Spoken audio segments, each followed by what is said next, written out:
Situation toujours tendue au Kenya. Si le président William Ruto a refusé de promulguer la loi des finances 2024-2025, les tensions ne sont pas redescendues pour autant. La violente répression des manifestations anti-taxes a fait naître plusieurs autres revendications. Des voix appellent à battre le pavé dès mardi pour exiger la démission du chef de l'État et l'abandon de cette loi. Dans ce bras de fer, le Kenya a connu une série de violences qui s'est soldée par des dizaines de morts et des centaines de blessés. En attendant, le président William Ruto multiplie les rencontres pour tenter d'apaiser les tensions. Presque une semaine après son adoption par les députés, les forces de sécurité sont encore bien présentes dans les artères de la capitale Nairobi. Victimes de pillages, les petits commerces et des moyennes entreprises ont encore du mal à redémarrer, le spectre d'une reprise des hostilités plane sur le pays d'Afrique de l'Est.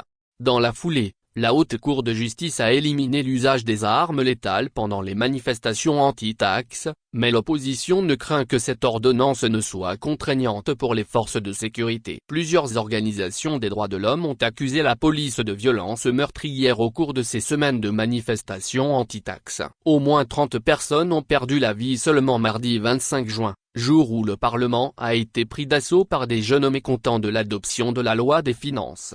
Cette loi, qui n'a pas été promulguée par le président William Ruto, prévoyait, notamment une TVA de 16% sur le pain et une taxe annuelle de 2,5% sur les véhicules particuliers. Plusieurs autres taxes, sur les paiements mobiles et sur l'huile végétale. Une taxe sur les produits qui contribuent aux déchets et nuisent à l'environnement était une autre disposition clé du projet de loi que le gouvernement a proposé d'amender.